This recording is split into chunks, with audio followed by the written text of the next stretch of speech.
we're now here. It's finally time for Witch on the Holy Night.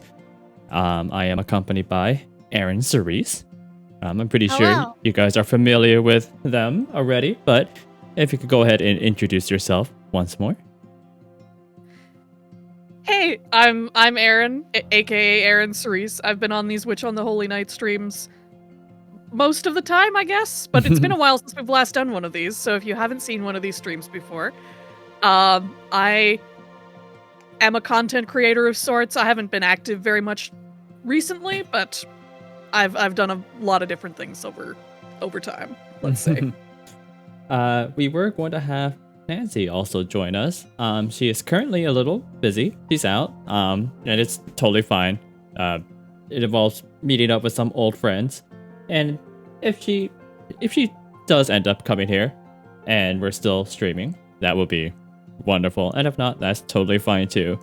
I don't know if we'll get any other people to join us, but in the meantime, it'll just be me and good old Aaron Cerise, who was also the voice of Sei from Valhalla, which is now a big topic on Twitter because there's that daily Valhalla thing that's going on. I don't remember which day it is. Oh, But I'm pretty sure we have definitely gotten past the part where we first meet Sei. So, if you would like I haven't been on Twitter. I didn't know this was going on. Yeah, it's a thing that they do every year. Honestly, it's kind of a neat idea. And Nice. yeah, so you could see all of the videos over there on that YouTube channel. If you would like something that's akin to that of a audiobook, I definitely recommend it. We put a lot of work into it. And yeah, so that's pretty much it. I'm going to go ahead and very shortly summarize what happened last time. There wasn't really much. We're back into this slice of life aspect of the story. The last few things that came to mind was Sojiro was kind of living his life, and Alice is being Alice, where she's just like, please don't bother me anymore. I don't want to talk to you anymore, you know? And so there was that one incident where he made the most bachelor-like stir fry with the sauce, and she's just looking at it as like, what is this abomination? But then she actually eats it, and she's like, oh, this is actually not bad. And then after that, there was dinner that Sojiro was deciding on, and Aoko just about nearly loses it because she sees ramen being placed on the table. Which is sort of funny to me because it's like, of all people to be hoity-toity about food choices, her of all people? But I guess it's just like, if we're in the setting for elegant dishes, then we need to have elegant dishes, not this ramen thing. But then, Alice also being Alice again, she's like, this one is mine. And so Aoko is just like, well, crap, fine. We'll eat it. Whatever. I can't win. I don't know if I remember all this. Maybe I wasn't here for that one. That probably might be it. All of the Witch on the Holy Night, I think except for the first one, is highlighted. So you can always watch those VODs if you are curious to catching up. With that said, we will go ahead and start off on where we last left off here. So, if you could, Aaron, I would like you to start with the narration. Okay. The sun set early during winter. By 4 in the afternoon, it had already fallen below the horizon. Evening seemed to arrive at the mansion earlier than in the city. I think this is Sojiro. I see. Now, oh yeah, it's definitely Sojiro. Now I know all about crocodiles. He had borrowed a tape about animals from the student council guy. Oh. Sojiro sat alone, sipping his warm tea in the chilly room. He relaxed on the couch, staring out the window, having had his fill of crocodiles. Once he sprawled out on the sofa, His body refused to move. Maybe he'd always wanted to try it. After 3 straight hours of crocodile watching, he intently pondered what it would be like to laze there for the remainder of the day like a reptile. 3 hours? I definitely don't remember the source of this crocodile obsession. It was just a random thing Sojiro wanted, and he got it. But 3 hours? I forgot that's how long he watched it.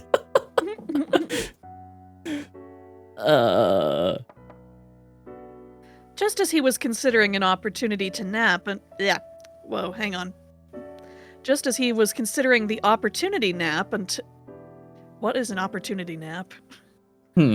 Until Alco and Alice returned, and a natural noise echoed through the halls of the mansion. I think they're just missing a word somewhere in there. Yeah, I mean, again, we see like the writing is good. It's just there are some word choices that don't really make a lot of sense.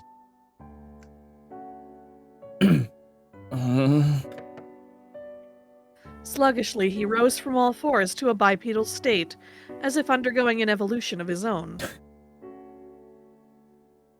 It was a knocking sound that repeated itself regularly, with patient pauses in between. He recognized the cadence from something he'd experienced at his apartment before. A newspaper salesman? Making for the foyer, Sojiro was impressed that they had hiked all the way up the hill. The knocking resounded eerily. Without a doorbell of any kind, visitors had no choice but to rap on the door using whatever they had in hand. It would take a literal iron fist to produce the din Sojiro heard now.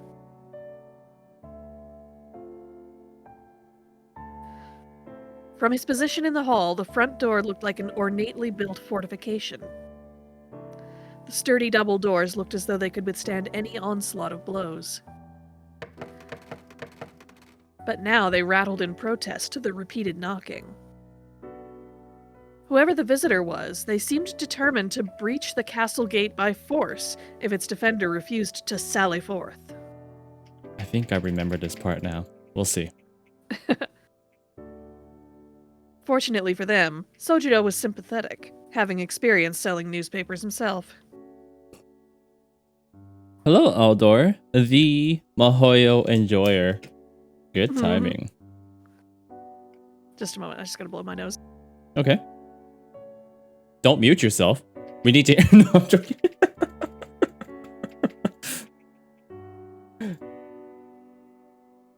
Alright. And this one is Sojiro. What if I did this? Since this is in the foyer, he'd be like, just a second! Ooh, so immersive. He knew what it was like to be in those shoes, so was unsurprised by their persistence.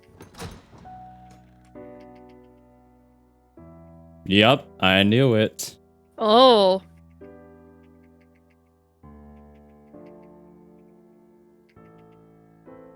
Hello, ma'am. There stood the second surprise of the day. Sojiro was struck speechless. He was greeted by a young woman who hardly looked the part of a newspaper hawker. Standing in the courtyard against a dusk-lit horizon, she appeared more at home in a European mansion than Sojiro did.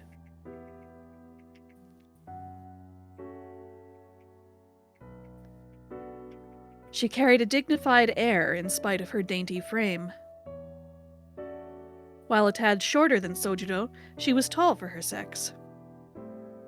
Her green clothing was subtly colored yet flashy, and clearly inspired by foreign fashion.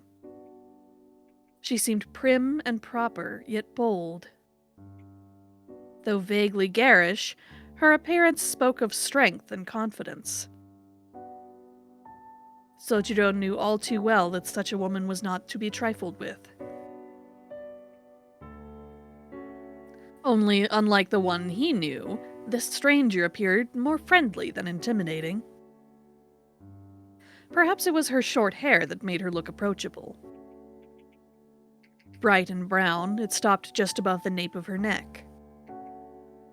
Sojiro silently thought that it was a shame she hadn't grown it out. She looked at him and offered a smile. Could you voice this character, by the way? She is Sure. a very, very One-san, older sister vibe.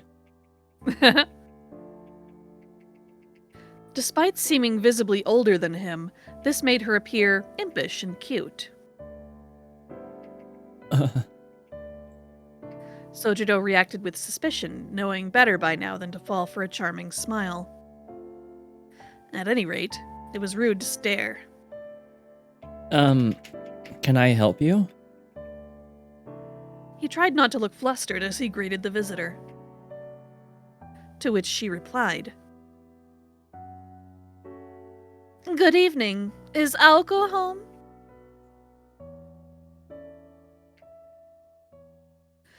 She smiled as she used Aoko's first name with a familiar tone.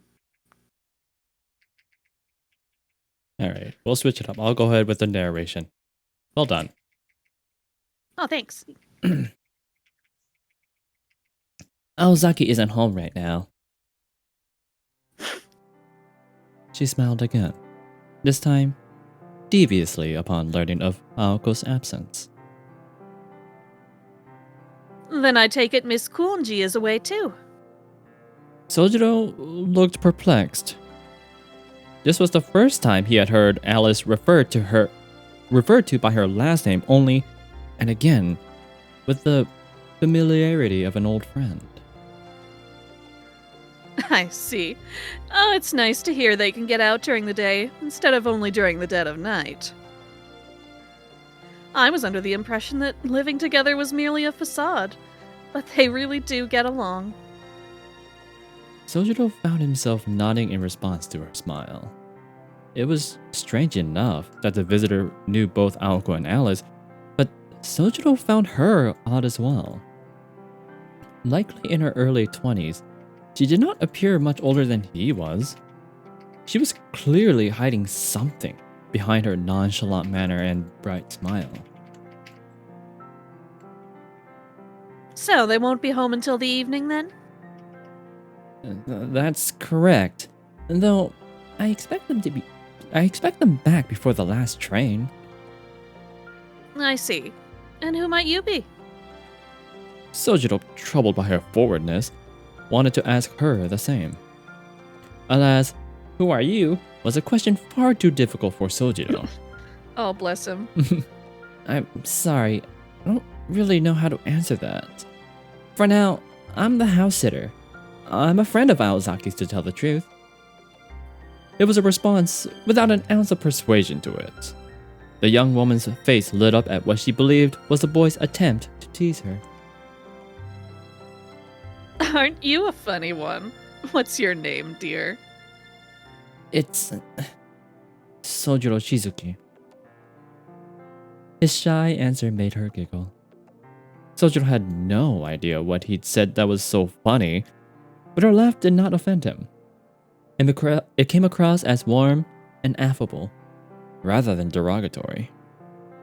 Then, after she finished giggling, the woman fixed him with a rather tender look. I think I like you. Sojiro, was it?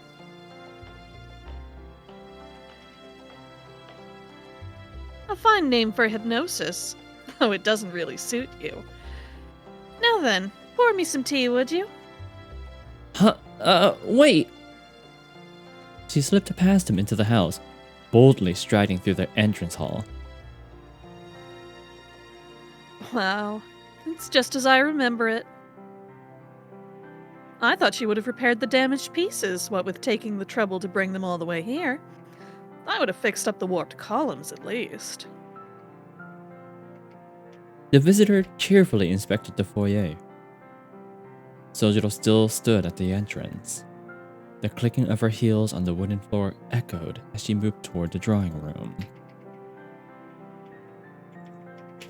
Why are you standing there? The drawing room is this way, isn't it? She disappeared from the foyer into the drawing room, oddly familiar with the layout of the house. Does she know Aozaki from school? Or maybe she knows Alice? Sojiro muttered to himself, walking to the drawing room. He entered to see the woman walking around the room gleefully, like someone strolling down a park boulevard. She peered around, breathing in the nostalgia, twirling with ladylike, or rather girlish, glee. Oh, wait a minute. This TV is... She stared at the television inquisitively. Perhaps she had never seen a 30-inch television before. Awkwardly for Sojiro, the cathode ray tube was still displaying images of the animal kingdom. He wished he stopped the video before he answered the door. Nothing Not wrong the with crocodiles. a little National Geographic. May I? He blurted half a question, attempting to regain his composure. There were many questions to be answered, but he first resolved to ask her name at least. The woman turned a coldly observant gaze on him. Her intimidating eyes and long, thin eyebrows bored into Sojiro through her spectacles.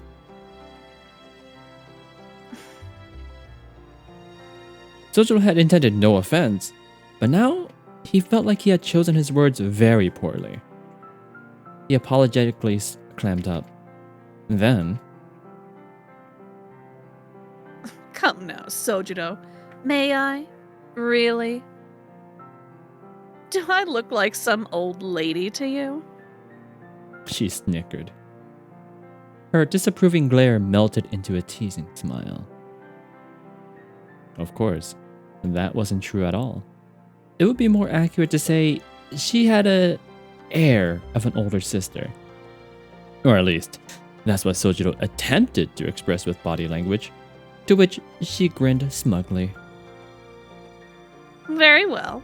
Let's do away with the formalities. Yeah. Let's do away with the formalities, shall we?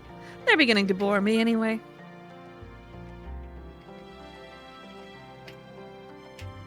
Without making This a camera sound... loves to pan up this woman's body. Can you blame them? Without making a sound, she took an effortless seat on the sofa, as naturally as if she belonged there. Her posture and movements exuded sophistication, and she required no words to instruct him to hurry along and make the tea. Without pressing her further, Sojiro headed to the kitchen. It seemed that the conversation would not proceed until the tea had been served. He chose the fachon he was forced to replace once before, after using it without permission. Since she was here to see Aoko, he decided to serve her using Aoko's Davez teacup. No idea if I pronounced that correctly. Me neither.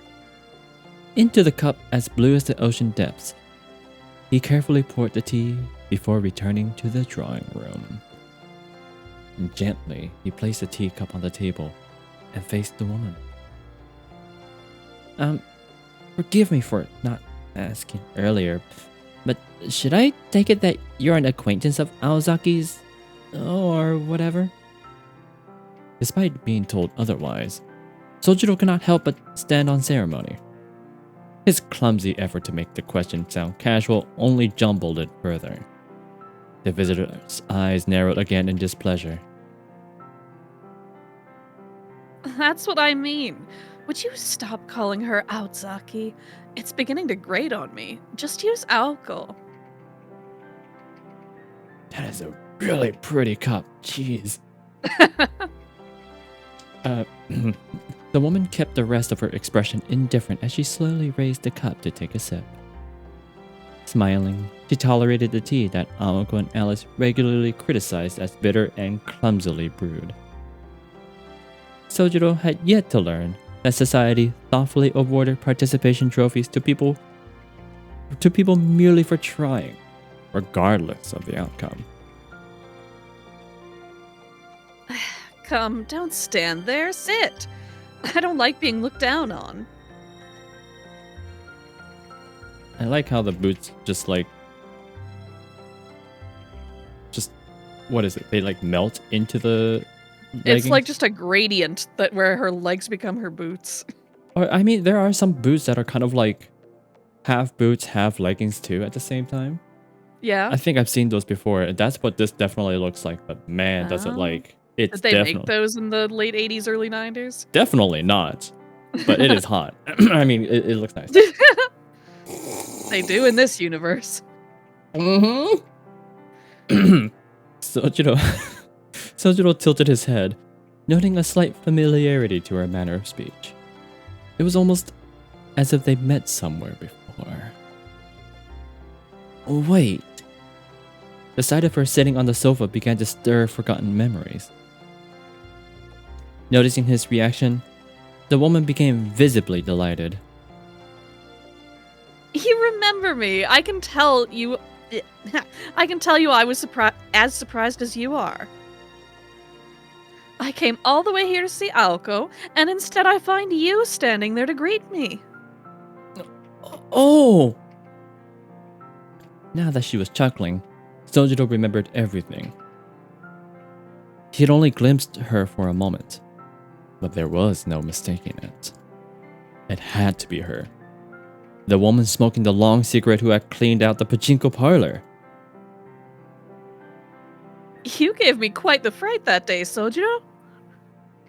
You took one look at me and ran away. How terrifying you must think I am reacting like that. You hurt my feelings, you know? In spite of her words, she clearly enjoyed the memory. She was right. He'd mistaken her for the murderous shadow, Aoko, in the park from the previous night, and fled in mortal terror. Even though it was clearly a case of mistaken identity, he could now see why he had mixed them up. That's why they feel similar. Finally, Sojiro realized who the visitor was. He chided himself for not realizing it sooner. You must be... Just as he was about to say it, she held up her hand to interrupt him. She pointed at him like she was aiming a gun. Forgive me. Your reaction was just so cute. I got carried away teasing you. It's a little late, but my name is Toko Aozaki. Surprise! I'm Aoko's big sister. That figured. No wonder he'd been charmed at first sight. Yeah, I wonder why. It wasn't hard to envision Toko as a not too distant future version of Aoko, with her smile that imparted courage to any who glimpsed it. Only, while Aoko was earnest and diligent, Toko seemed to be shrewd and playful. I heard my sister was in trouble. So I came all the way over to set her straight. Aoko's sister chuckled coyly while sipping her tea. Lured by her charm, Sojiro sat on the sofa as well. He felt like he could relax a little, now that the initial shock of an unexpected guest had subsided. And just like that, it was almost 5 in the afternoon. Aoko and Alice would be returning from their excursion soon. Alright, let's switch it back up. Alright.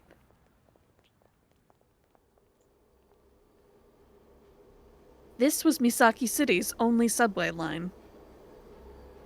Only half a year had passed since its opening, and at the end of the fairly new platform, there the two girls stood.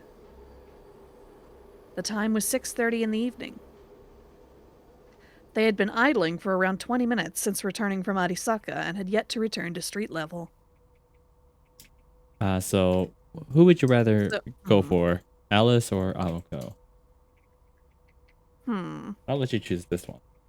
I think you do a better Alice. I'll do Aoko. Alright. Aoko? There was a hint of irritation in Alice's voice.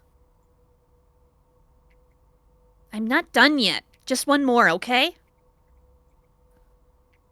Alco begged Alice, hands together, trembling from the cold. I'm also just realizing how actually fitting it is that you would voice Aoko. You got Yeah. the older sister, now you get the younger sister. Yeah, no, that makes sense. It was rare to see her act this childish. No doubt Tobimaru would consider this behavior more strange than cute if he were here. From the end of the platform, Alco peered into the creeping darkness to where the tracks led.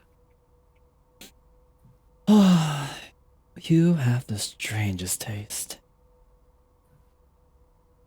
Alice muttered, sitting on the bench with forbearance. Any other day, she would have been fine heading back by herself. But today she was in a good mood and decided to humor Alco. Knowing full well that her rare spells of positivity were about as fragile as freshly fallen snow, she hoped to go home while she was still in high spirits. So as a complete aside, I always really love these analogies that stories like this give.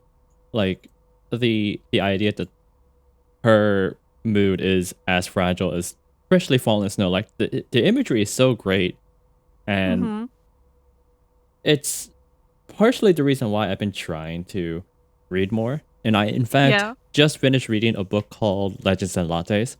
Have you heard of the book? Yeah, it sounds familiar. I can't remember exactly who it's by or what it's about, though. It's a book by Travis Baldward or something like that.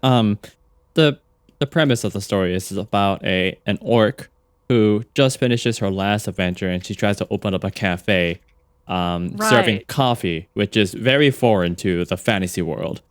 It's a very comfortable and easy read. I would definitely recommend it. Nice. But yeah, so I started, I asked some friends if we could do something akin to that of a book club, and so that we all would read it. Keep ourselves accountable, you know? And I'm glad. It's just I'm beginning to really respect and adore this sort of writing. And games like this and books like that give me exactly that. Yeah, it's weird. I used to be one of those like obscene bookworms when I was younger. I read just about everything I could get my hands on, and I haven't read a full like fiction book in quite a while now, I think. Well, perhaps you can pick up Legends and Lattes and tell me what you think, and maybe even be part of that book club. Who knows? Well, maybe, yeah. Anyway, just wanted to put that out because I just really appreciate this writing. Eyes closed, her placid demeanor conveyed her feelings well enough. Thus, the two of them waited on the platform alone for a subway train they had no intention of riding. The subway had recently opened for service. The people of Misaki were humble folk, and for now, few passengers were drawn to the novelty and high prices of the new train. Thanks to the low foot traffic, the platform was still as good as new. There was something primeval about a subway devoid of people. It was a picture of tranquility, free of human interference. Not just silent, but lifeless. This was a realm unmolested by living creatures, where only speechless organisms dwelt. The harshly artificial fluorescent lighting underscored its soullessness. It was a cave where light ended and shadows began, where riderless vessels disappeared into the dark. The platform was wedged between two tracks, like a jetty built upon a subterranean sea. In this place, far removed from the world above, Alco waited with her eyes closed for a familiar rumble. This is all like the perfect, like, description of a liminal space in my mind. Yeah, it really is. Complete with the, like, lack of any human life around. Mm-hmm. It was she who had proposed that they delay their return and rest at the platform. The reason was simple. Aoko Aozaki enjoyed the soothing sound of passing subway trains. You know, I think if, as another aside, I think that's one thing that a lot of us today kind of don't take in, like, what's the word that I'm looking for? We don't appreciate as much anymore. We don't just kind of like just take in our surroundings of the moment. Yeah, And so these days, whenever I'm definitely. like waiting around, I try not to look at my phone anymore and just absorb my surroundings. Yeah, I try to do that sometimes too, where I just kind of remind myself, like, be present in the moment. That's what it was. You're Yeah. only on Earth for so long. Enjoy it, appreciate it. Mm-hmm.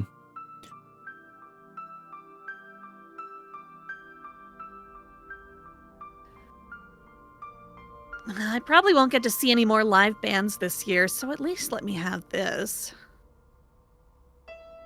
She had said to Alice, her eyes still closed. Alice had neither nodded nor objected, and so they'd watched 3 trains come and go. Silence fell again. Aoko waited for the next train with anticipation. Alice sat and stared at the tunnel wall patiently. According to the display board, the next train was due to arrive in 5 minutes. From the dark tunnel came wind and rumbling.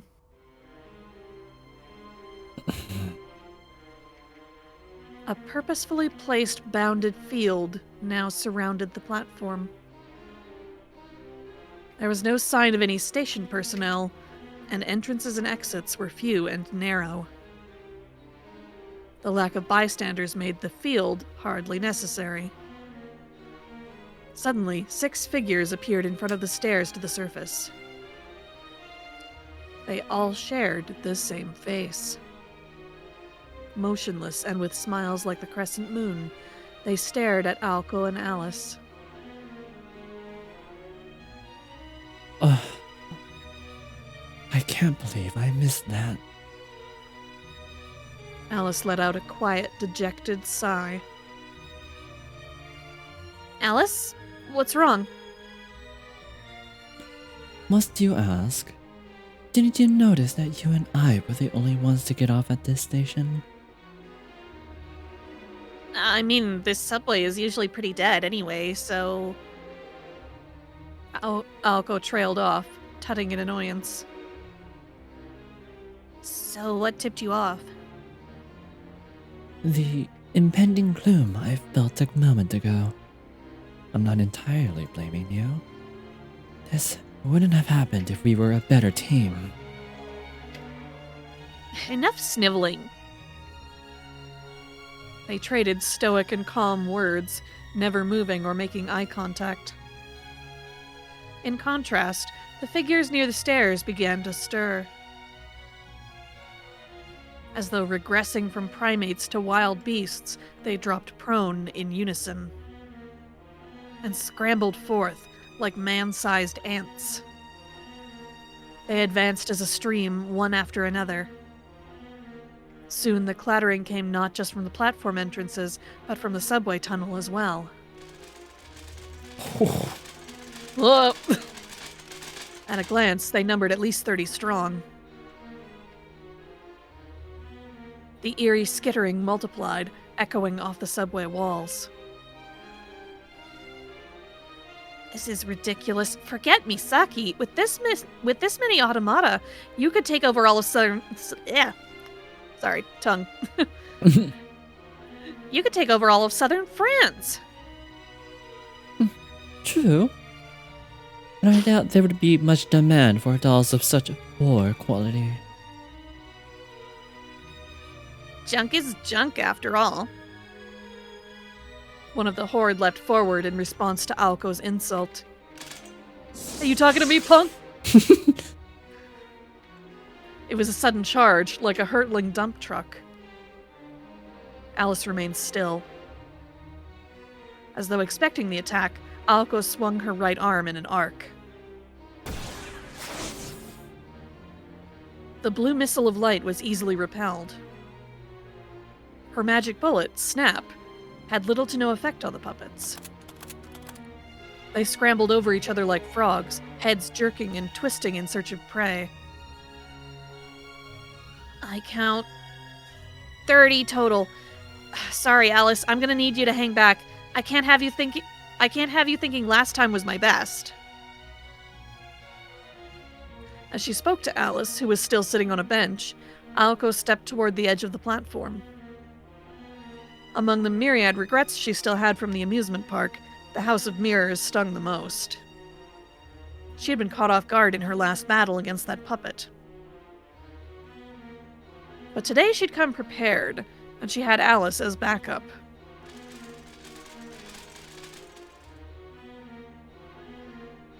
Aoko ignited her magic crest. This time, she would restore her honor, and... Get behind me, Aoko. It'll eat you too if you stand there. all it took to stop Aoko was one raised finger.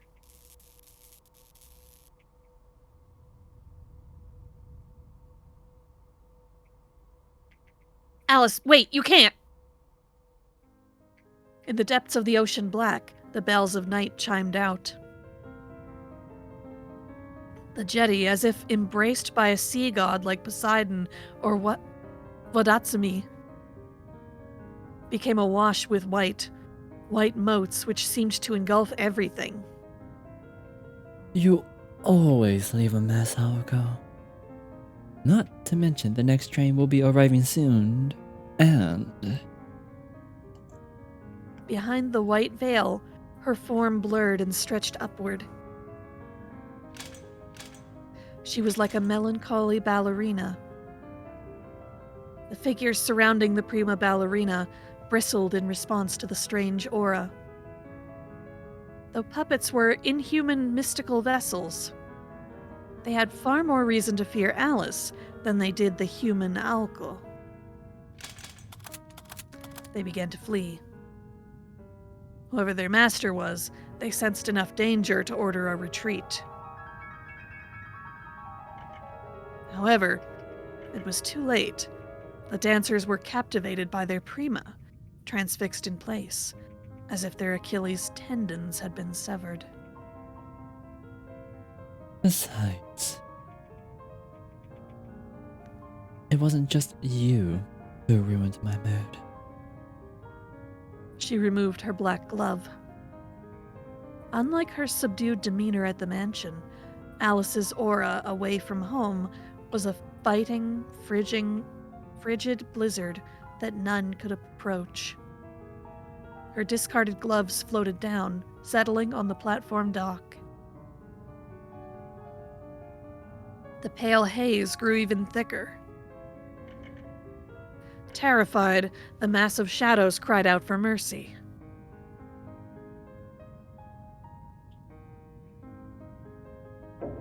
Now, let us play make-believe. Within the nebulous mist, a dark fairy tale came to life. Inside that fog, only the macabre melody of her voice felt real.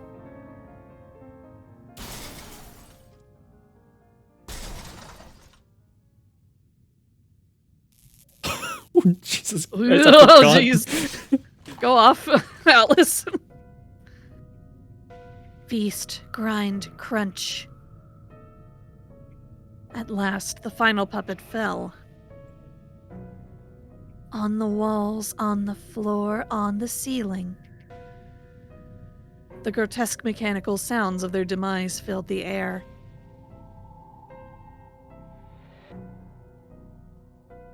Their twisted shrieks plastered the subway surfaces like indelible bloodstains. Some amorphous abomination had, hastily, yet just slowly enough to savor the taste, chewed and devoured all 30 puppets. Only a lone severed arm remained on the platform.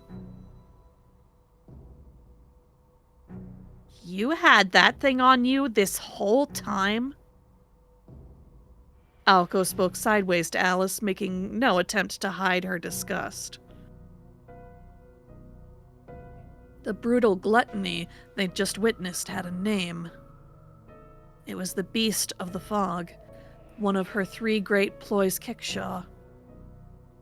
The Minster's rosehound, Vandersnatch.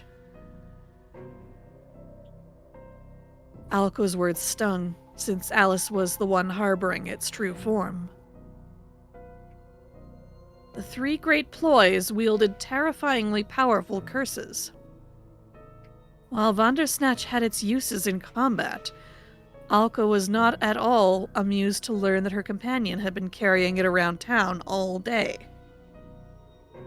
Without hyperbole, it was akin to going out for dinner with a bunker buster bomb in one's pocket. Just tell me next time, okay? Other ploys are fine, but not that one. Try to leave it at home, would you? I apologize. It's just that I haven't let him feed lately, so... Alice walked slowly toward the severed arm. Indeed, all she'd done was feed her ploy. No one had died, no blood had been shed, since the meal was made of plastic. Okay, over here. Alco picked up the arm and beckoned Alco over. Or Alice picked up the arm and beckoned Alco over. Look at this. Until now, we were thinking our opponent was a puppet master. But I think we were wrong. Can you see it? These puppets are too new. They must have been made no earlier than the 17th century. Even that seems hard to believe. What did you just say? Although it sounded counterintuitive, automata typically performed better with age. Since the 17th century, the magical concept of using puppets and mannequins had declined. Consequently, it became much harder to produce combat-effective automata. If one wanted to build an automata these days, it was far more cost-effective to train even a low-class familiar, and it would be better constructed, too. Therefore, it was common for modern puppet masters to collect parts made before the 17th century, and use them in their creations. The high price of automata often came not from their antiquated combat abilities, but from the rarity of the parts used to make them. Despite that, the enemy mage controlling these puppets used them as fodder, as if they grew on trees. The only conclusion to be drawn was that their current opponent was a spoiled upstart with wealth, but no territory. Or so Alice and Alco imagined, anyway. There's something else. The internal formula reminds me of Misaki's Bounded Field. It's as if their maker is asserting that these are the rightful defenders of our city. Alice presented the evidence to Alco, who was still waving fog out of her face. The revelation stirred profound surprise, and then rapid realization. I see. Now I get it. Alco growled, violently smashing the arm on the ground. Her face twisted with anger and a hint of fear.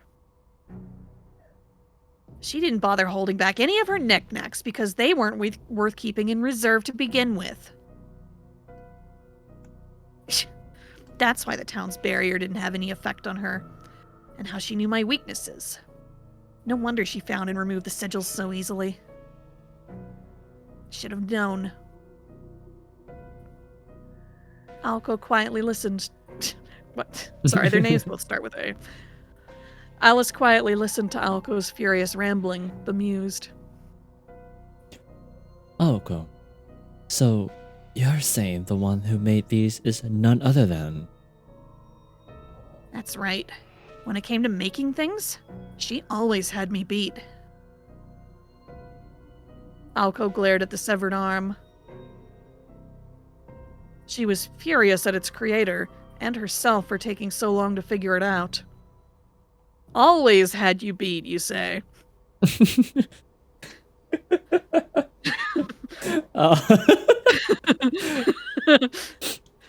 But it all adds up now. As much as I hate to admit it, our current enemy is my big sister, no doubt about it. She's the one who was meant to inherit our land, Alice.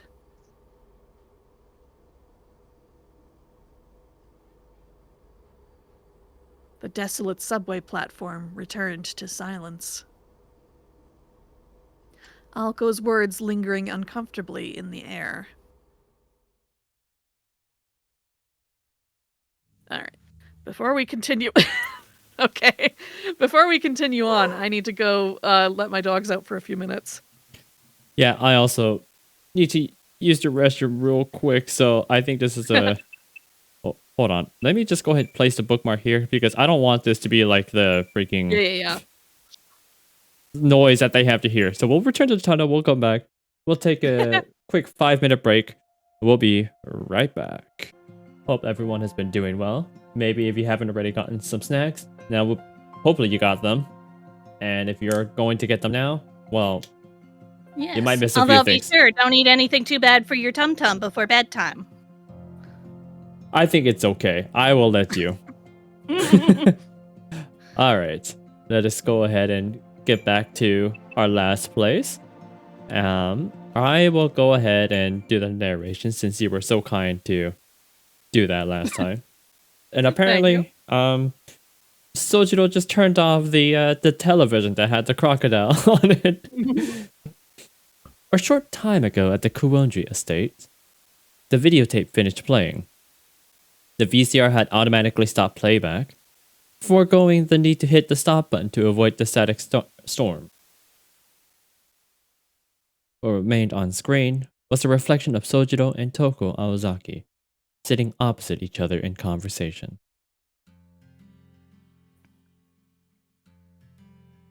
A direct attack without warning because her secret was exposed. Alco never did play well with others. It was hard to tell if she was being patronizing or indifferent. Toko Aozaki took a sip from her cup as she listened to Sojiro's story. She would have savored the anecdote about the amusement park kerfuffle, were it not for the poor excuse of a cup. So she is tolerating it. Yeah, were it not for the poor excuse for a cup of tea in her hands. Thank you for that. I feel so informed. I haven't seen Alco in ages, so I can only imagine the kind of woman she's grown into. I think for Toko, let's go for like a little bit more of an elongated, calculating tone. Oh. And as her sister, the least I can do is apologize. I'm sorry you had to experience such a tragic event, Sojiro.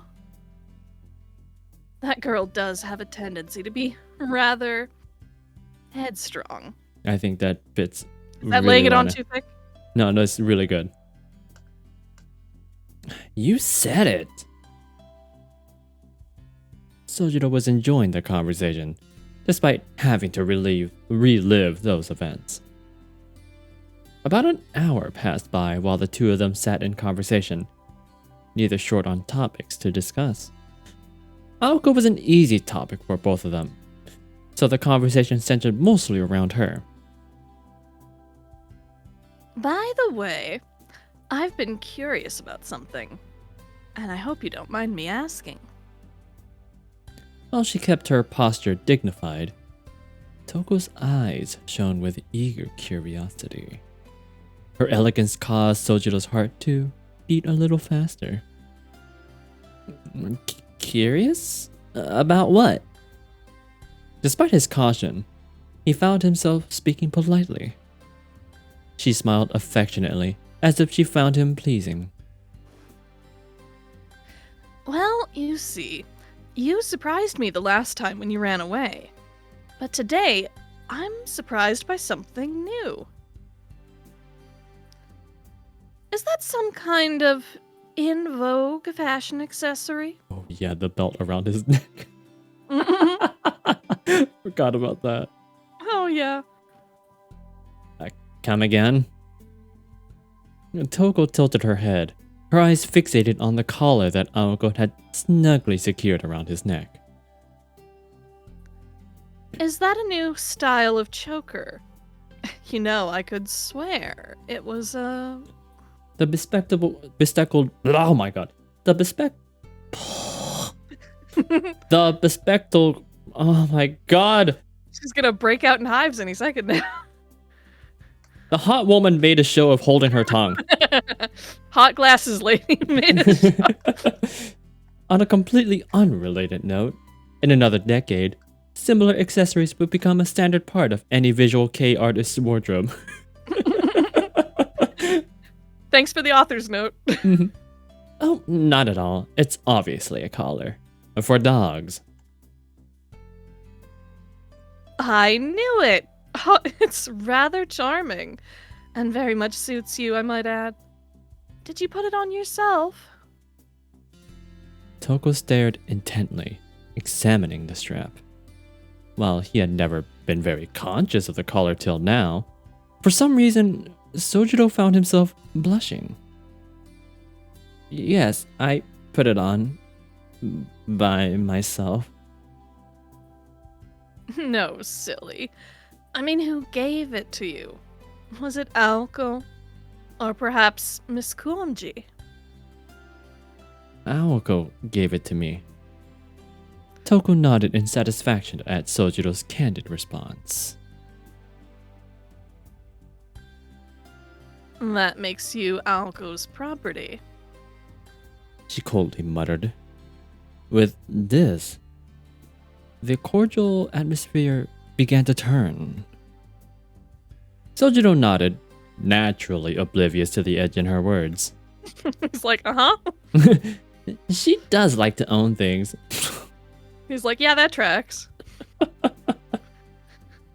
The blunt observation made Toko burst out laughing. Apparently, Toko was the quirky type of person to laugh when least appropriate. As her laugh tapered off into a giggle, she picked up her now empty teacup. So, oh, this must belong to Aoko as well. How funny, considering she hates blue things on account of the blue character in her name. Yeah, that's right. Would you like another cup? I'm not sure when they'll be back. No, thank you. Actually, they'll be returning shortly, as I calculated. Sojiro nodded. Sojiro nodded along heedlessly. Finally, the strangeness of her phrasing dawned on him, and he tilted his head in confusion. Miss Toko? Toko sighed once. Forgive me, Sojiro, but would you allow me to take off my glasses? He wondered why she would need to ask his permission, but nodded anyway. That's very kind of you. Though I do wish I could have enjoyed more of your hospitality. Toko touched the temples of her glasses. If one were to look closely enough, one might have noticed the scars of her slender fingers. They were small, fine scars from years of repeated cuts.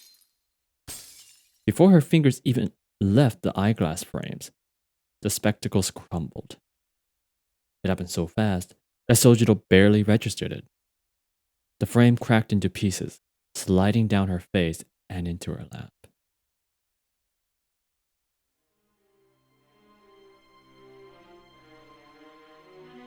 Kudos to you, sister. 30 in one go. Not bad. The low voice belonged to someone entirely different. Oh, I gotta change my cadence. All she had done was take off her glasses, but her elegant grace had completely faded. Any semblance of warmth and kindness had disappeared. Sitting upon the sofa was a deplorable mage, her very presence darkening the room.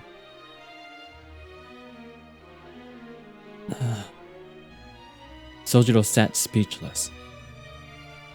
Across from him was a completely changed Toko, glaring back at him menacingly. More malice and magical energy was now emanating from Toko than when Aoko had tried to kill Sojiro. She seemed titillated at the prospect of the boy's shock at her transformation. Such expectations, however, were often left unfulfilled when it came to Sojiro.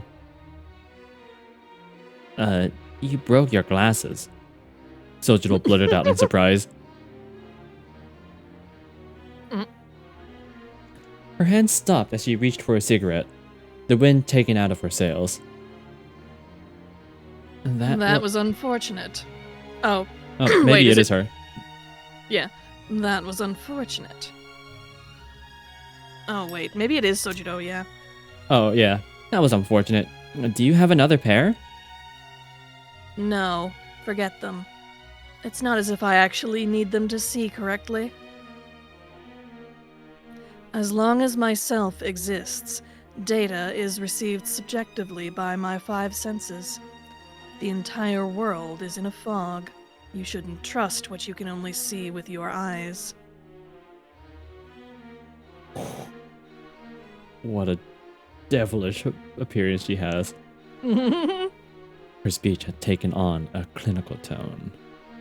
This, too, did not seem to shake Sojiro. Right, so what you're saying is... Sojiro began forming another question, unflinchingly.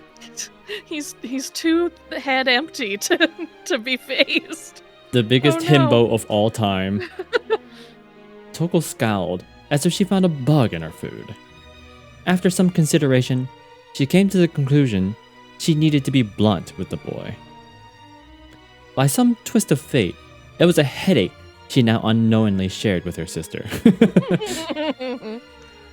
It's like this, Sojiro. I placed some obstacles in Aoko's way. I'm only here now because she's still dealing with them. As I mentioned, you are merely her property, so I won't worry that pretty little head of yours. I must confess, dear Sojiro, I am your enemy.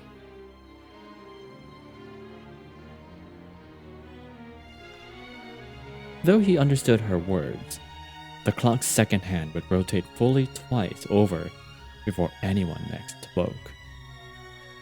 They sat across from each other, eyes locked. Sojiro's shoulders tightened nervously. He had finally understood the true danger of the situation. Surprised? Toko asked with a grin. She was still the same woman, but without her glasses, Toko's smile was rather sinister. Even though you're Aozaki's sister? Her smile pierced him as he asked the obvious. Toko was no longer surprised that Sojiro would be more concerned about the safety of others than his own. In just one short hour, she had come to understand Sojiro Shizuki better than he knew himself. On the contrary, it's because I'm her sister. I'm obligated to take away what is hers. I won't stop until I crush every last thing she holds physically and emotionally dear.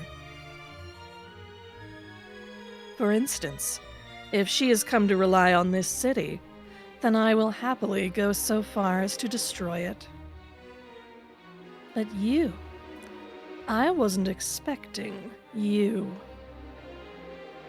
Toko, her eyes closed, felt sorrow. Behind her troubled expression, there was a silent conflict. I don't know if I should rage at the impartiality of the world, or lament the serendipity of life.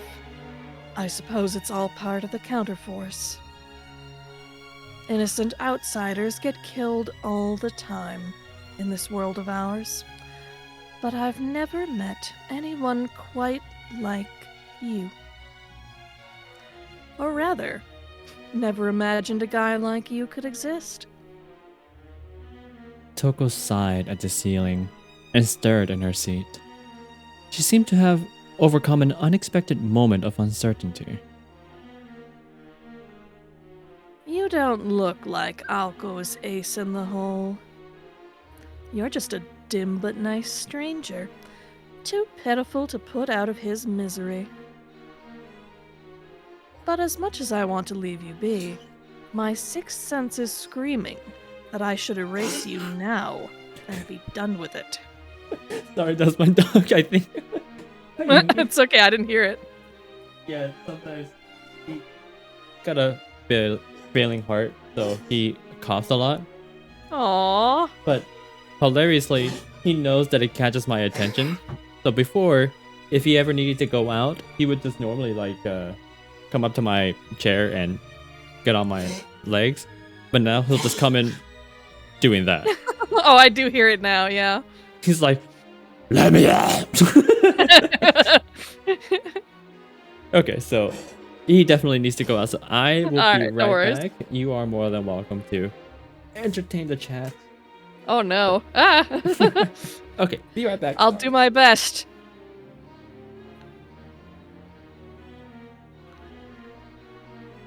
So, it's just you and me, chat.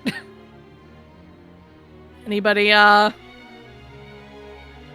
any favorite colors? Favorite colors in the chat. Okay, well, quick while balance is gone. Say something about him that you've been too scared to say until now. Leave it as a surprise for him when he gets back.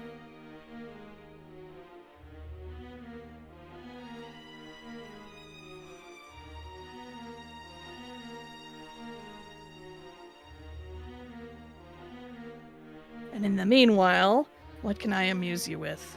I'm not sure, because I can't control anything else on the stream.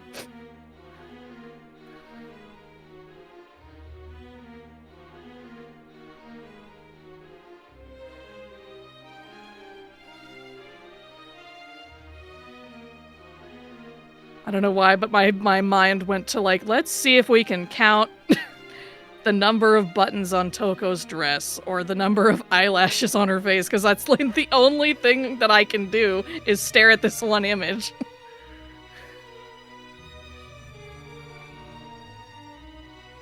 Bonds can be cool, I guess. I'm not sure what that means, but hopefully it means something to balance.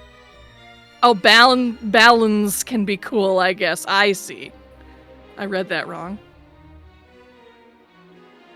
Yeah, he's kind of cool, I guess, sometimes. You know. When he wants to be.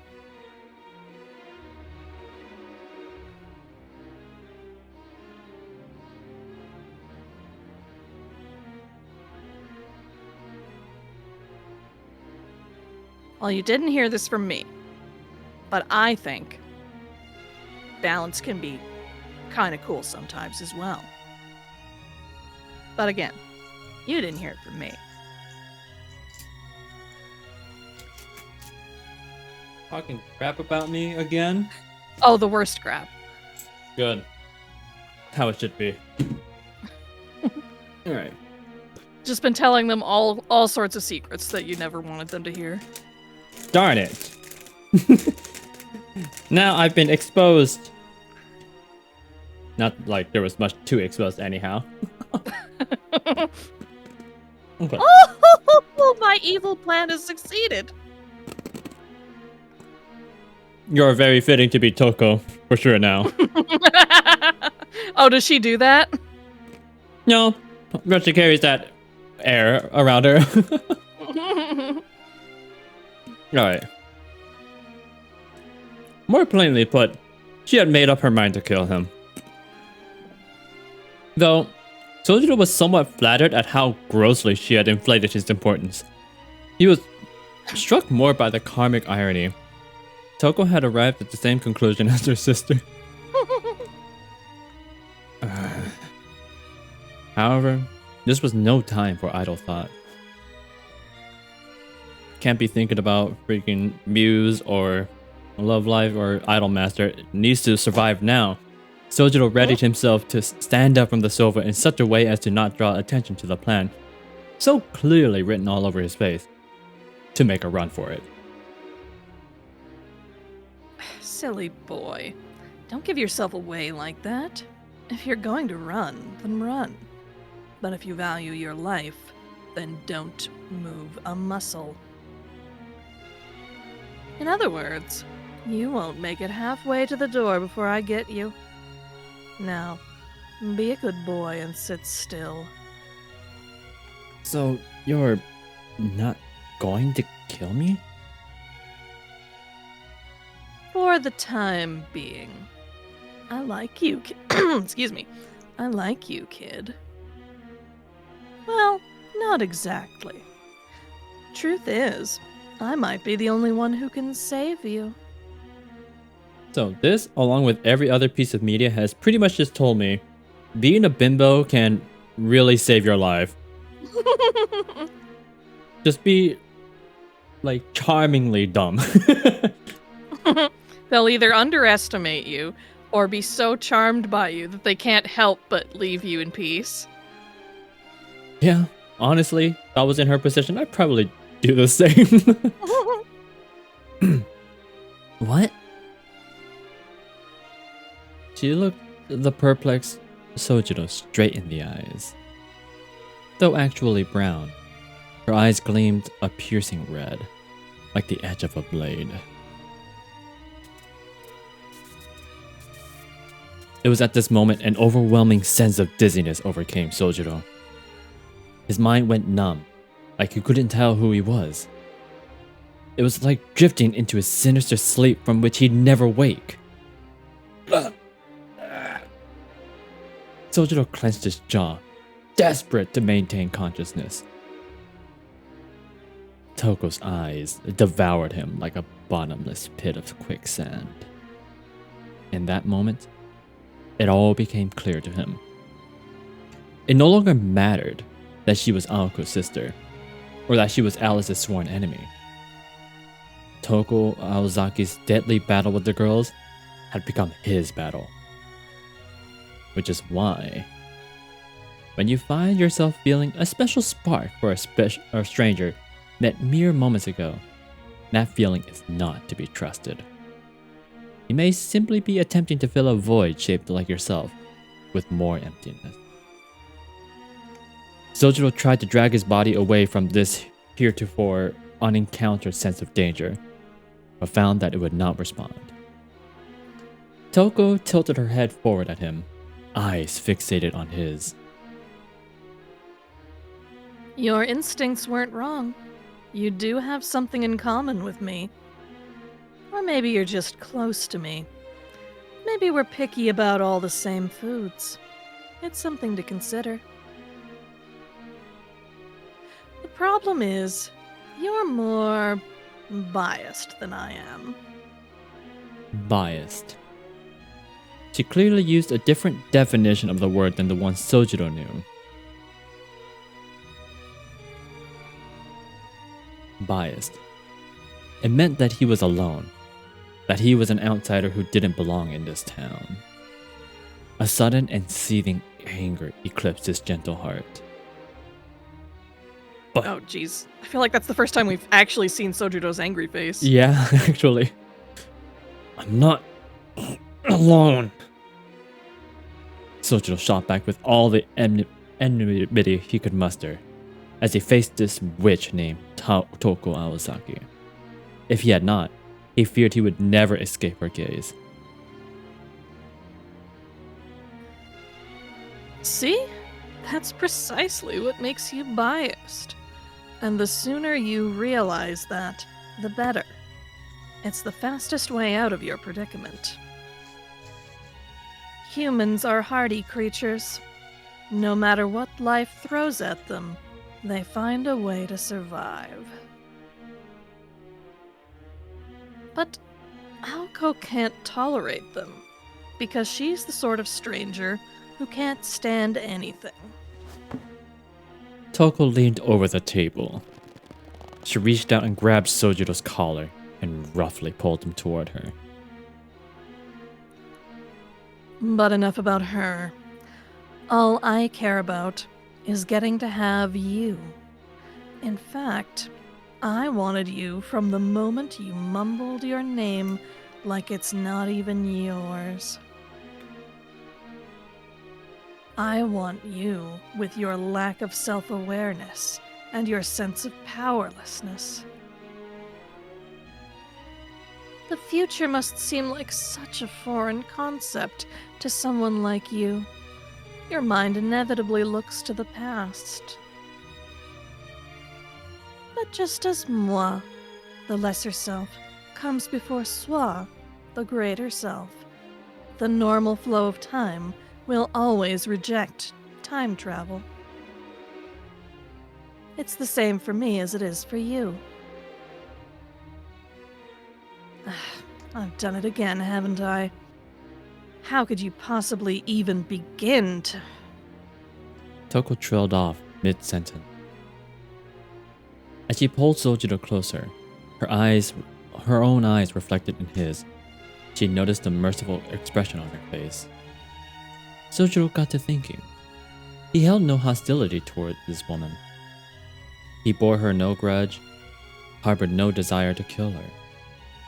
He was aware only of his anger and aimless compassion. He wished that he could give her the answer she wanted. But I don't really know what you're talking about. No, wrong tone. I don't really know what you're talking about. Sojiro replied apologetically. A verbal reply to the visible question he perceived in her eyes. Toko showed no sign of disappointment. Instead, the corners of her lips turned upward in delight. Of course you wouldn't comprehend the language of magecraft. And here I am trying to wax philosophical to you. How foolish of me. Small courtesies can have the opposite effect, after all. I should have put it in plainer, more primitive terms. Oh, I do like you, Sojiro. Her fingers dug into his throat, as if she were tearing at the leather. Perhaps he could be hers if only she could rip it off. Sweet boy, leave Alco and be with me. I may not have a use for you, but at least I can protect you. Or maybe if I'm bored, you could be my plaything. I'm just imagining every man who played this for the first time was like, that should have been me! I'll admit, for this voice right now, I am pulling a bit from the big, like, giant woman princess from Slay the Princess, and who is basically the Step on Me Mommy princess. It's a good voice to pull, and I... Not the fishbowl. It had taken many approaches, but she seemed to have decided on this one. The lengths to which she wanted to seduce him were not lost on Sojiro, and truth be told, they were not wholly unwelcome. But back to the matter at hand. I respectfully decline. Sojiro chose the direct response, as he did. Why? Because it wouldn't be good for you. He had confidence in that, at least. Toko's overestimation of him aside, Sojiro knew for a fact that he had to escape this woman's clutches. I always forget how to pronounce this. Just tete-a-tete? I think it's just tete-a-tete. Tete-a-tete? Okay. This tete-a-tete could only be concluded by one of his two participants. Toko? Or the individual she was currently infatuated with. On a hunch, the boy mustered all the conviction he could feign. She gently removed her hand from his collar and jabbed him in the chest, causing him to topple back onto the sofa. Very well. If that's the way it must be. I'll just have to think of you as Aoko's personal property then. The scarred red mage quietly stood up. Well, Aoko will be here any minute. I'd best be on my way. She has no chance of defeating me. Tell her that for me, won't you? Sure, but... Before she left the room, Toko paused to let Sojiro continue.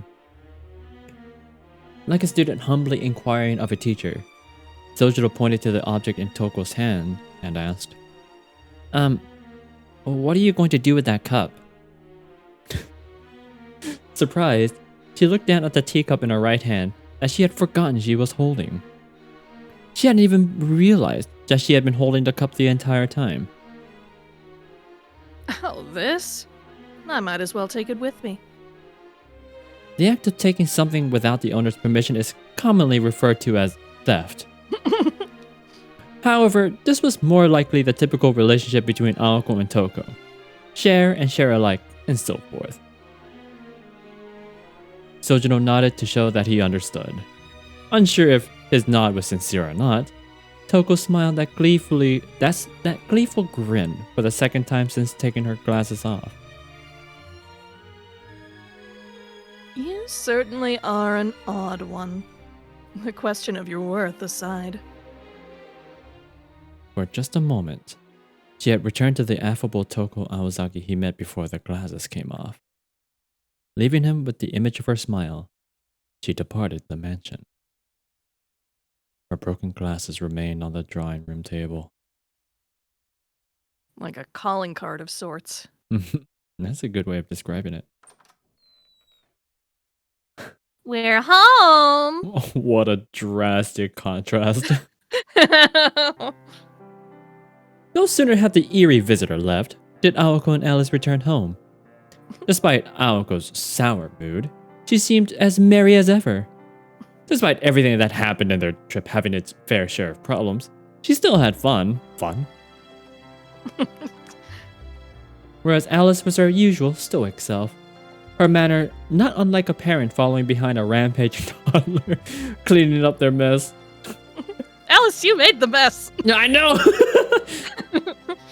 The scene of their. By the way, do you want me to take the narration, or do you want, do you want me to take Alice? Actually, yeah, go ahead, take over the narration. This is a good time to do that. Thank you.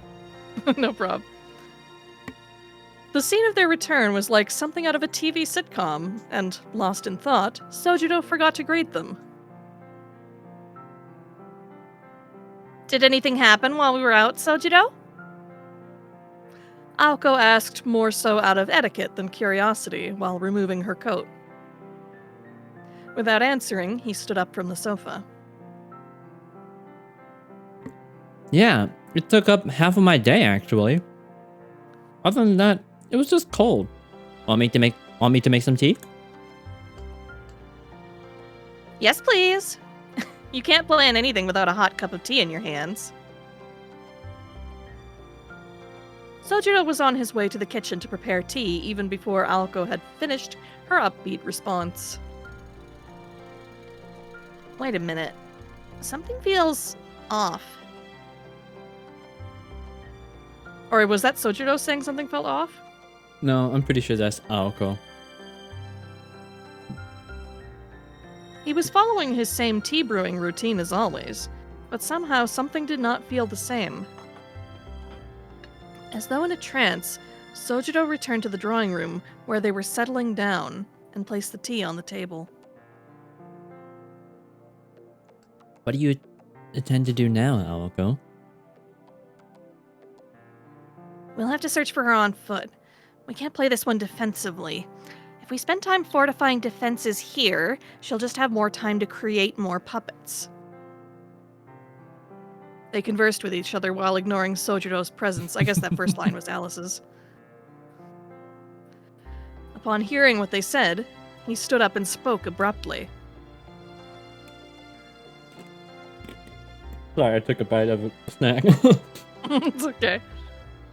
Are you going to look for Miss Toko? Yeah, who else would be... Wait, what did you just say? Toko. She's your enemy, right? You just missed her. He answered so casually, Aoko standing there dumbfounded. Alice stood up from the sofa and went to where the two of them were standing. Her typically kind and somber features turned reproachable. Shizuki, tell me exactly what she did when she was here.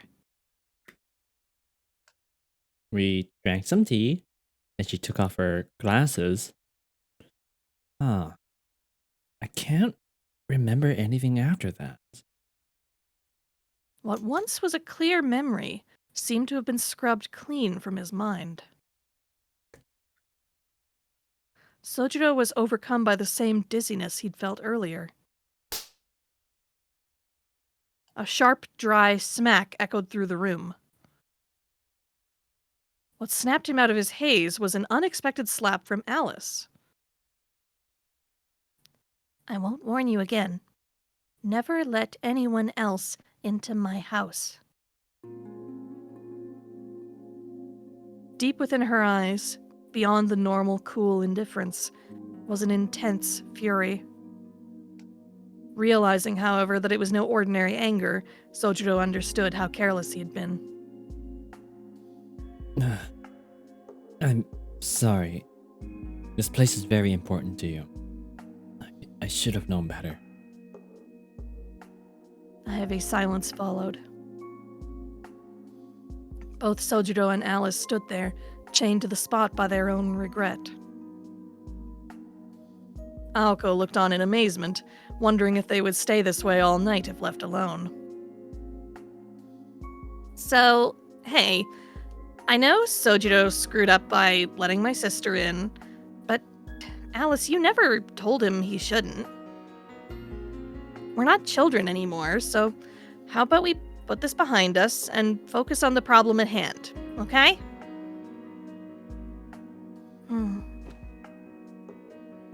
Alice hung her head and sat back down at Aoko's insistence. I just realized you never actually told me to take Alice. That's fine. Did you want her? No, it's fine. I'm enjoying hearing your interpretation of Alice. Sure. But it is a lot, so if you need a little bit of a break, let me know. I'll let you know if they end up conversing in between narration a lot. Okay. Sojiro stood where he was, nursing his stinging right cheek. Pain was pain, but he knew how to take a knock. More to the point, the crisp strike from Alice snapped him out of his fog, jogging his memory. That's an interesting sentence, isn't it? Pain was pain, but he knew how to take a knock? Why? Why would he know? Why would he know? It's like, yeah, it hurts, but I can take it. I can tolerate it. Yeah, it almost makes it seem like he's used to that. Like he's used to the verbal abuse, but not quite actual physical. Well, no. He went through a fight with it. Grown up in the wilderness. I assume he's like taken a tumble or something, or wrestled with a wild animal or something.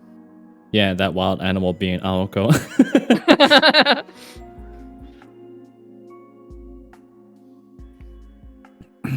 I remember she told me to tell you that you have no chance of defeating her, Aoko.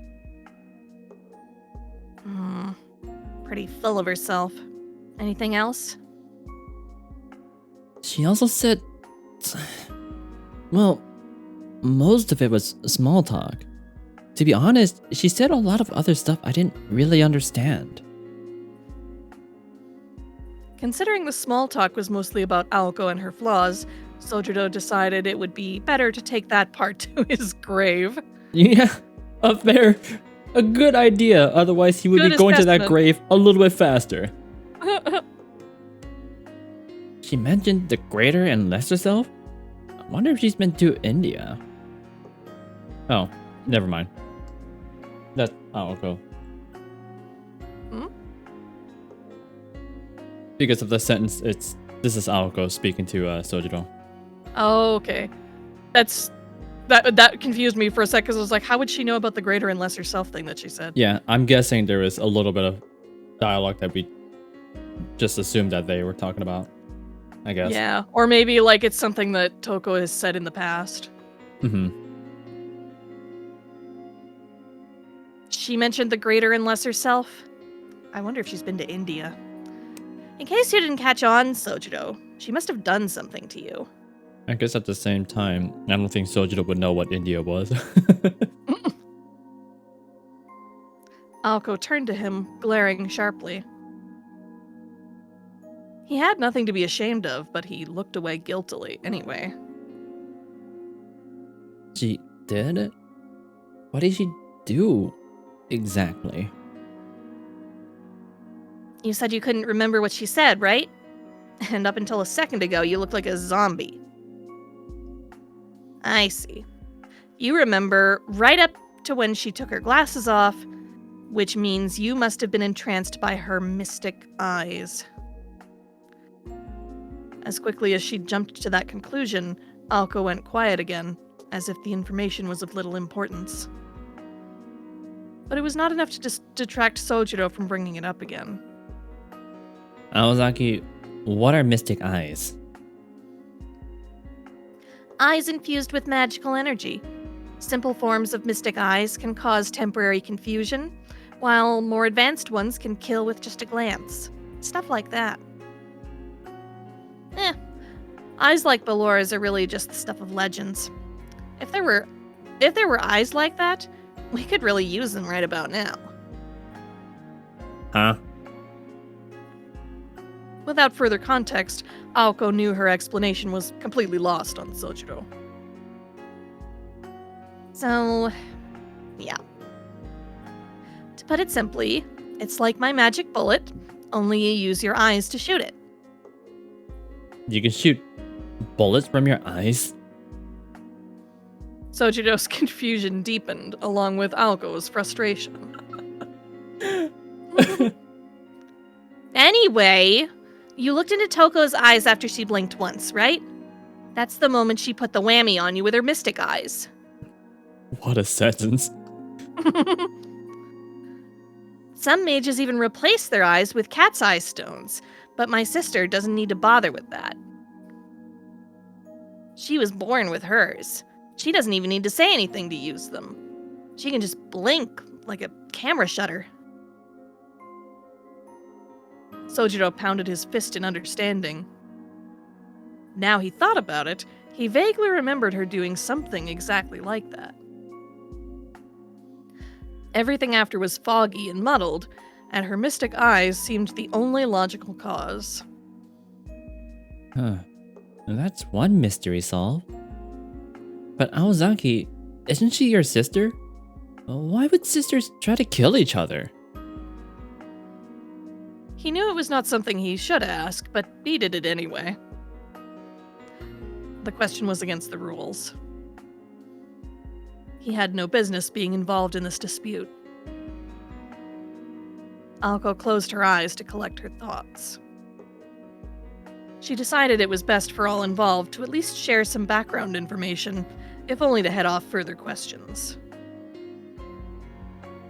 Oh, hang on a sec. I lost my window. Fine. Here's what you need to know now that you've met her. Besides, keeping you in the dark would be more dangerous. But no more questions. This is my story to tell. Got it? Or is this Alice or Alko again? Where's Alko? Aw, dang. I keep guessing wrong. No, that's it. She stared down Sojiro until he nodded slowly in recognition. Knowing him, she knew this was confirmation enough. The conversation was becoming oddly friendly again, but Alko sat up a little straighter as she prepared to tell the tale. Before we talk about my sister, I have to explain the Aozaki family. And more importantly, magecraft versus magic. I think this one's actually particularly interesting because they make it a big thing to actually separate the two. And maybe she'll explain it more simply than I can, but the difference between the two is kind of in the wording itself. Like they have to use certain like scientific principles to create the magecraft that they do. Like they constantly talk about the circuits in Aoko's arm, right? That's how she's able to channel the mana in her body to create whatever it is. But she can only create like certain specific things. Magic is like actual magic, something that is quite literally impossible to do. Yeah, that's the sense I had gotten in the way that they had talked about them up to now. Mm-hmm. So hopefully she'll go about it a little bit more in depth here. It's kind of like, in my mind, it's kind of like how the humans in the Matrix, like, control certain things about what they can do when they go into the Matrix versus what Neo can do with the Matrix. Yeah, that's a good way of putting it.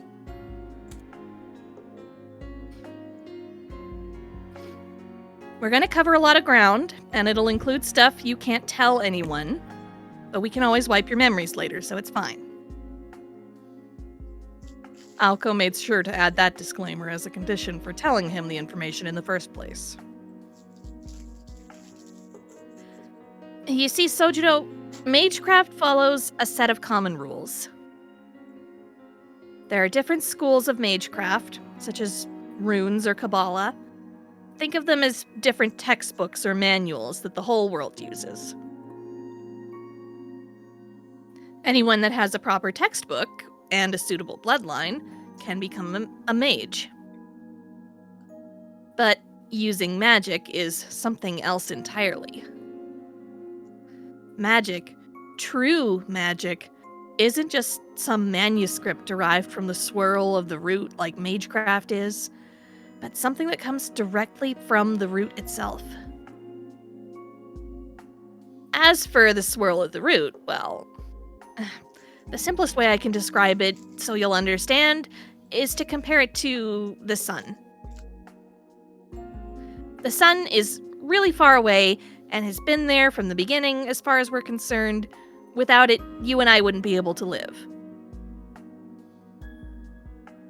Magecraft merely lets us take advantage of the sun's benefits, so to speak. Magecraft is all about imitating or paying for natural phenomena.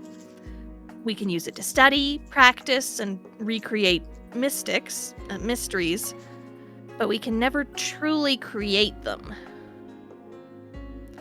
Actually, no matter how much you learn, you eventually hit a wall. It's like a limiter that human knowledge can never overcome.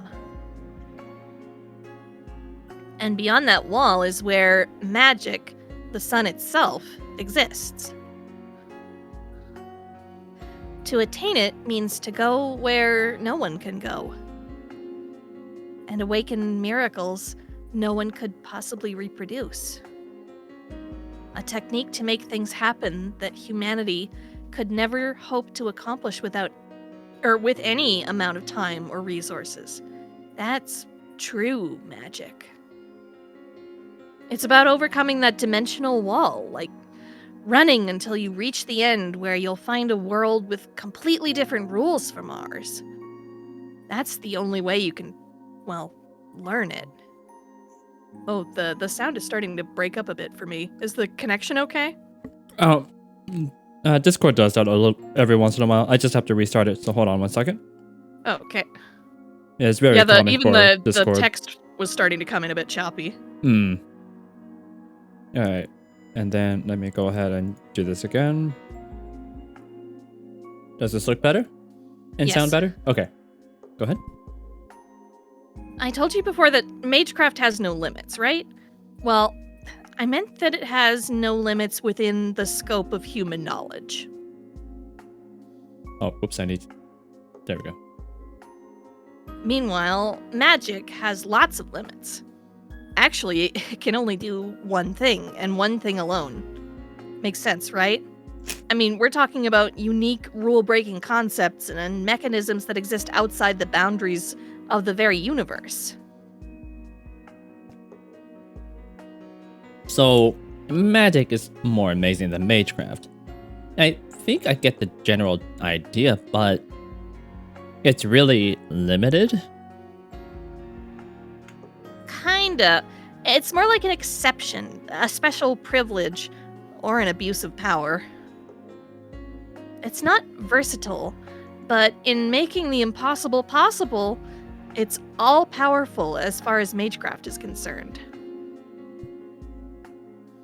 Magic is like a reward a mage gets for reaching the swirl of the root. And that even goes for mages who don't possess the metal to wield it. Just making a path to the root gives them free rein to use it, in magecraft terms. In short, it's like becoming the richest person in the world. Sojudo made an appreciative sound. Impressed. On the other hand, Alice looked as though she wished to make many revisions to Aoko's account. I love her expression. Uh-huh. The richest person in the world. In which case, does it mean that no matter how rich you are, only the richest person gets to have magic? I guess so, sure. Sometimes you sure get to the right conclusion from the weirdest of places. It's like you said, there are many routes and theories to reach the root, but unless you're first to the post, magic will elude you. No matter how good you are, if you're not the first, you're everyone else. There are only 4 magicians. And there are only 4 because once that path to the root has been taken by one magician, it's closed off to all others. But it wasn't always like that in ancient times.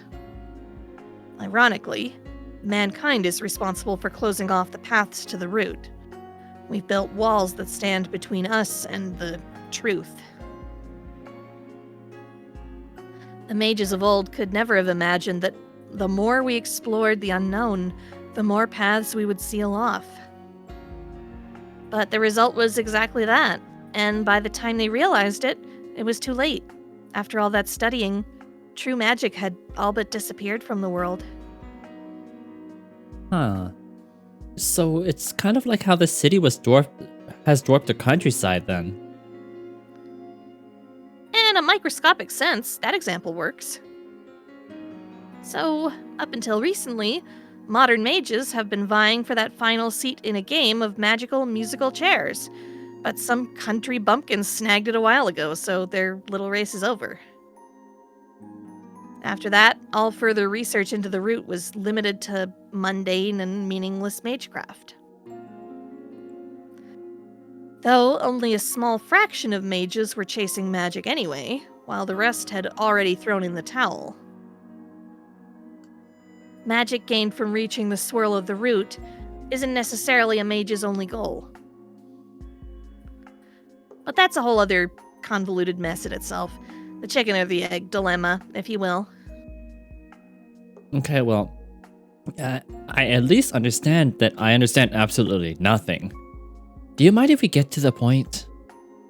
Alright, how can there be multiple wielders of true magic if only the first one there can learn it?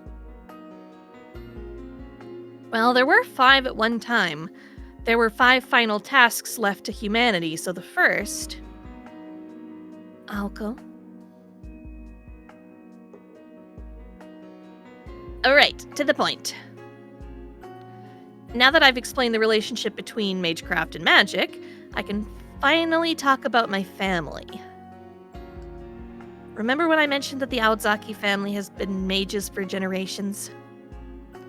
Our history isn't ancient, but we've been blessed with good luck and talent.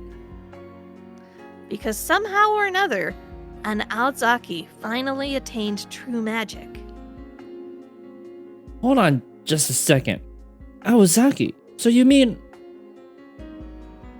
I am an apprentice mage, nothing more. I can't wield magic, nor do I want to. I'm just the successor to the Aotzaki family. Aozaki asserted obtusely, her voice devoid of emotion. She became a mage not to wield magic, but simply because the succession of her family's magecraft was forced on her. Anyway, in order to reach the swirl of the root, generations upon generations of mages have to dedicate their lives to research. Since every special snowflake is trying a unique approach and doesn't want to share, it obviously takes forever. At any rate, you can't create magic unless you have the innate ability to, or through some sort of divine intervention. Just making it to the root isn't enough. If you lack a worthy heir to pass it on to, the miracle stops there. So much for your lineage. That's why mages cultivate their bloodlines, to pass magical energy from one generation to the next, and to create an heir more powerful than oneself. Alko wrapped up the explanation by remarking that it was like producing a thoroughbred. Not that Sojiro knew what a thoroughbred was to begin with, leaving him as perplexed at the end of the story as he was at the beginning. Love Sojiro. So, Oh wait, is this Sojiro? No. So, mages pass along their uniquely created mystics to later generations, protecting their legacy in the process. And at the very end, they say that there should be an answer sufficient enough to satisfy all our questions. But you see, magicians too, all understand one very important thing. Their own generation, and every single one thereafter, will all die before they ever reach their ultimate goal. My grandfather always used to say that it was the destiny of those who obsess over mystics to end up learning only magecraft.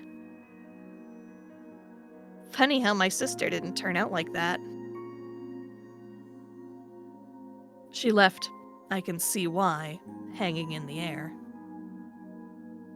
Alice had no response. The Aozaki family, passing down true magic. Alko, the reluctant successor. And Toko Aozaki, her elder sister. Actually, my sister was the Aozaki heir. They told me about the family legacy, but I never had to learn any of it. For mage lineages, unless they're super rich, they usually only raise one heir. I guess that wasn't the case for an average income household like ours. Successors are supposed to be chosen based on their affinity for magecraft. And in that sense, my sister was definitely a prodigy. But her talent just wasn't fit for an heir, for whatever reason. Instead, I turned out to be more suited to succeed it. And while I don't really agree with him, my grandfather seemed dead set on switching it over to me during the winter when I was 15. To my sister, I suddenly stole her entire birthright while not only being 4 years younger, but also lacking any magical knowledge. I see. So that's why. Toko had said she was obligated to take what was Alko's. He recalled how resentful her voice had been when she said it. I'm not her, so I don't know how she feels about the whole thing. It's been 3.5 years since she fought with grandfather, smashed her glasses, and left our home. No one has heard from her since then, and I became her replacement. I guess this is why we're squabbling. Sojiro thought the story was tragic, but Aoko's voice had a tone of relief in it. Sojiro did not know exactly who he should feel bad for anymore.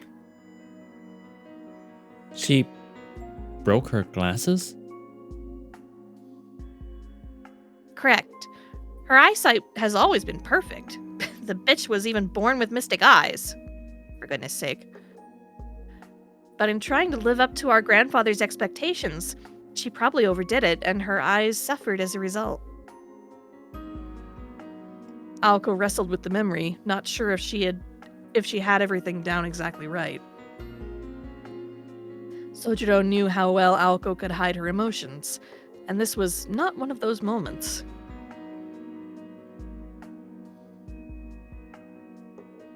You know... Oh god, who is this? Let's see. Oh, yeah, Okay, that's... yeah. Oh, mhm. You know, now that I think of it, was Toko trying to give him a message? Why did she throw her glasses at my grandfather when she could have smoked him with a single fin shot? She was in her prime back then, so she could have wiped a senile old man out in an instant if she wanted to. Sojiro shook his head, disappointed at Aoko's misjudgment of the situation. This isn't about any grudge. Those glasses, they were important to her. It was a symbol of all her efforts that everyone could see. To break them like that, it must have been painful. Painful enough for her to feel like she had to break them. As Sojiro spoke, neither Aoko nor Alice noticed the grief he was fighting to hold in. Or more accurately, they could not understand his point of view. After all, in a world where mages were raised to fight other mages, empathy was in short supply. I wonder why she You know, it is getting to be a bit much. Yeah, okay. I wonder why she chose to come back now. Like Aoko said, Toko could have taken Misaki City anytime she wanted to. That's right. If she wanted this land so badly, she should have come back 3 years ago, killed me, and reclaimed her rights. Maybe she had a change of heart after seeing the world. I don't know. You really don't get it, do you, Awasaki? Sojiro shook with a faint anger. His voice changed from the boy they thought they knew. Oh, and you do? Yes, like anyone would. Toko was waiting for you to become a fully fledged mage so that you would lose the same thing that was stolen from her. That's how deep her hurt and hatred goes. Sojiro gazed at them, wondering why they could not see what he could. Only, he was the one that did not understand. The two girls, and above all, Toko Aozaki, deny themselves the type of relationships that other normal people are allowed to experience. Toko's actions were not fueled by hatred. While there certainly was hatred behind them, the real reason was and always has been Toko's pursuit of true magic. She was an ambitious and talented mage. Her hatred was only her veneer. Thinking of her in any other way would be an insult to the elder sister who devoted her life to the study of magecraft. All of this Aoko wanted to tell Sojiro, but instead stopped herself. Even if she had, Sojiro was not a mage and could never understand, and besides, arguing with him any further would not have brought her any joy. She could not have put it into words even if she tried. And so...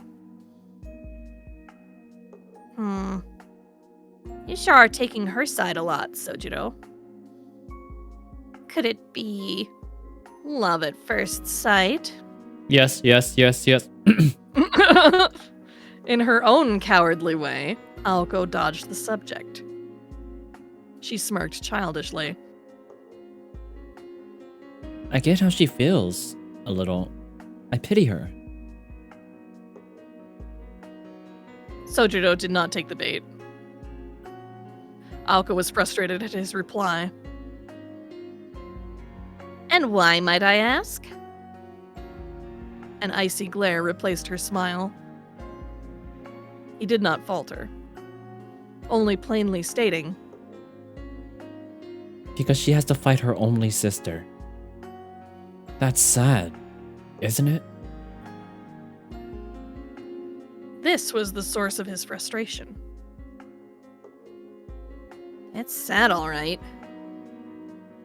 Aoko's eyes narrowed unconsciously, as if hiding from a painful truth. This guy's a poison, she thought to herself. A poison with no antidote. With his words, he was unwittingly bringing his weakness to light.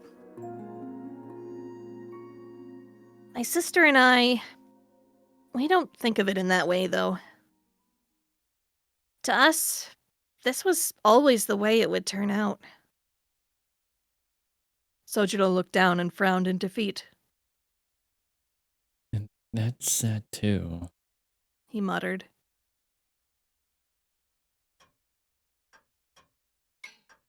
All right, so we've been past 2 hours. I don't know if we're getting close to chapter end, but I'll leave it up to you. Would you like to continue forward, or do you think this is a good stopping point? I think that's a pretty good end to a section of narrative there. Yeah, that is exactly what we'll do. Because usually Yeah. 2 hours is just about the amount of time that we put into Yeah, these streams. Plus, we have fewer people covering the voices. Yeah, and you've been doing We've a both lot of been reading narrating. a lot. Mm-hmm. Also, have you. Not this one. I was having a great time listening to you. You had your sections. But no. That was great. Thank you for joining me as always. Yeah, always happy to when I can. As always, curious to hear your thoughts. How are you thinking of the progression of the story so far? What has intrigued you? Or what do you think was funny? Anything that comes to mind. I think I'm kind of glad in a way that I skipped some of the like shenanigans leading up to this point, because I was interested in the plot and I was getting a little like bored with some of the like just slice of life funny stuff for a bit. That's understandable. So now that the plot has returned in such dramatic fashion, I'm like, ooh, now it's getting good again.